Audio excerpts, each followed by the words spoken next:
उत्तराखंड के मुख्यमंत्री पुष्कर सिंह धामी व मध्य प्रदेश के सीएम शिवराज सिंह चौहान ने बस दुर्घटना में मारे गए राम सजी एवं बांके बिहारी के रिश्तेदार कृष्ण बिहारी द्विवेदी से बातचीत की। मारे गए लोगों के प्रति संवेदना व्यक्त करते हुए रिश्तेदारों को ढांढस बंधाया।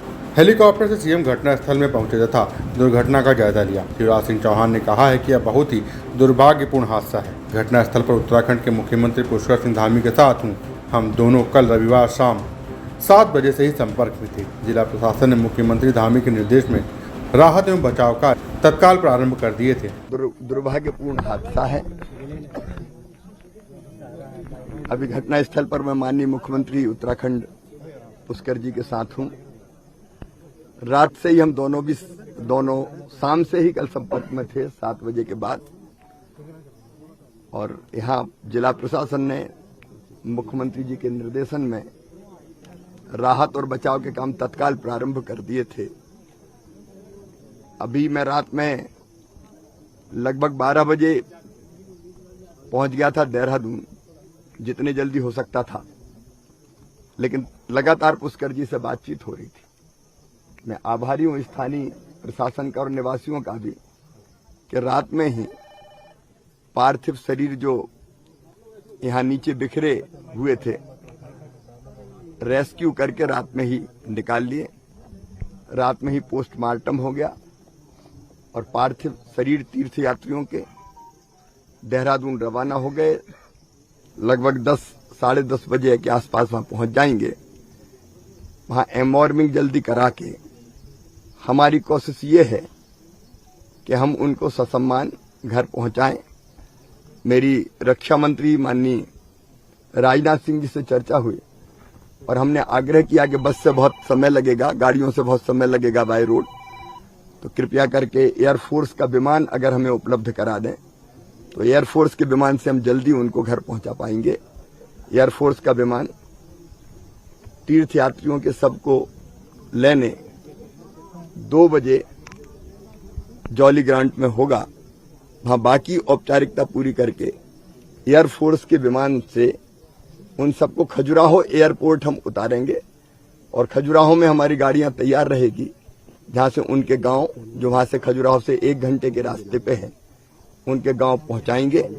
और कोशिश ये होगी कि आज ही ससम्मान अंतिम संस्कार कर लिया जाए। रात को कंट्रोल रूम में भी मैं बैठा था, वहां से भी हमारी आपदा प्रबंधन जो रूम है, यहाँ का व्यवस्था है, उसमें भी मैं गया था।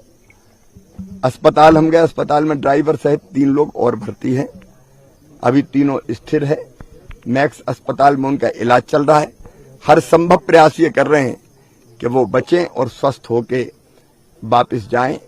ड्राइवर से भी जो चर्चा हुई थी, उस चर्चा के आधार पर ड्राइवर ने तो ये कहा कि स्टीयरिंग फेल हो गया था और इसके कारण पहले उसने बस पहाड़ की तरफ टकराने की कोशिश की, लेकिन वो खाई में गिर गए। अब जो भी दुर्भाग्यपूर्ण घटना है उसके तथ्य बाद में मिलेंगे, लेकिन अभी तो हमारी कोशिश ये है कि हम बाकी यात्रियों को सुरक्षित करें। जो उनके परिजन और उनके साथी जो दूसरी बस में थे वो मेरे साथ हैं, और उनके साथ साथ पार्थिव शरीर गांव पहुंचे। माननीय प्रधानमंत्री जी का और गृह मंत्री जी का भी मैं आभारी हूं। उन्होंने लगातार, प्रधानमंत्री जी ने राहत देने का भी व्यवस्था की है और राहत के कार्यों की खुद निगरानी की है। और मध्य प्रदेश सरकार ने तय किया है कि जो नहीं रहे इस हादसे में, उनके परिवारों को 5 लाख रुपए की राहत राशि, घायलों का इलाज तो हो गई, लेकिन 50,000 रुपए की राशि और उनको देंगे। ससम्मान घर पहुंचाएंगे। बाकी तीर्थयात्रियों का भी हम ध्यान रखेंगे। यथासंभव जो बेहतर से बेहतर हम कर सकते हैं, हम करने का प्रयास कर रहे हैं। और मैं उत्तराखंड के मुख्यमंत्री जी का एक बार फिर से आभार प्रकट करता हूं। उन्होंने तत्परता पूर्वक सारे राहत और बचाव के कार्य किए हैं।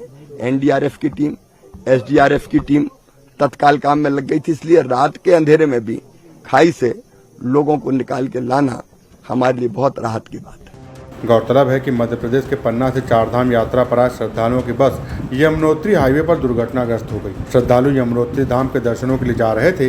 इस हादसे में 26 लोगों की मौत हो गई, जबकि 4 घायलों का डामटा प्राथमिक स्वास्थ्य केंद्र में उपचार किया जा रहा है। चारों घायलों को देर रात देहरादून भी रेफर कर दिया गया। जैसा अभी आपने सुना, शिवराज जी को उन्होंने पूरा बताया कि घटना किस प्रकार से हुई। डामटा के पास ये बस 30 लोगों को लेकर जा रही थी यमुनोत्री के लिए और ब्रेक उसका स्टीयरिंग फेल हो गया, ऐसा ड्राइवर ने बताया है। लेकिन उसके बावजूद भी हमने इस घटना के मजिस्ट्रियल जांच के आदेश दिए हैं और चूँकि चारधाम यात्रा में लगातार लोगों की सुरक्षा, लोगों का आवागमन, उनका आना जाना सुरक्षित हो, उनके लिए सुगम हो, सरल हो, उसके लिए हम लगातार रजिस्ट्रेशन की व्यवस्था भी कर रहे हैं। उसके बावजूद भी ये घटना हुई है, बहुत दुखद है और उस घटना में माननीय प्रधानमंत्री जी ने भी लगातार इसको स्वयं जो है व्यक्तिगत रूप से लिया है, माननीय गृह मंत्री जी ने लिया है और मध्य प्रदेश के मुख्यमंत्री शिवराज जी ने लगातार इस घटना के बाद से उन्होंने वहाँ से पहले दूरभाष पर और दूरभाष के बाद सीधे वो जब यहाँ पहुँचे हैं उन्होंने कंट्रोल रूम में गए हैं, मैक्स हॉस्पिटल में गए हैं, सभी जगह गए और हमारे प्रशासन के लोगों ने भी त्वरित रूप से जितनी कार्रवाई हो सकती थी, बचाव और राहत के जो भी काम हो सकते थे, NDRF, STRF, सभी लोगों ने, जिला प्रशासन के लोगों ने लगातार कार्रवाई की। अभी तो हमारा एक सीधे ये है कि अभी उनके पार्थिव शरीर उनके घरों तक पहुँच जाएँ, उसके लिए हम लोग कोशिश कर रहे हैं कि जल्दी से जल्दी जॉली ग्रांट एयरपोर्ट पर सारी औपचारिकताएँ जो भी हैं वो जल्दी से जल्दी पूरी करवा के उनके घरों तक भेजें। हम सभी मृतक आत्माओं को भगवान से प्रार्थना करते हैं कि उनको अपने श्री चरणों में स्थान दें और उनके परिवारजनों पर जिन पर असमय ऐसा दुख आया है उनको इस दुख को सहन करने की शक्ति प्रदान करें और जो घायल हैं उनको हर तरह से उनके जीवन बचाव हो पाए, वो सुरक्षित रहें और स्वस्थ हों। Bureau report Dastak times.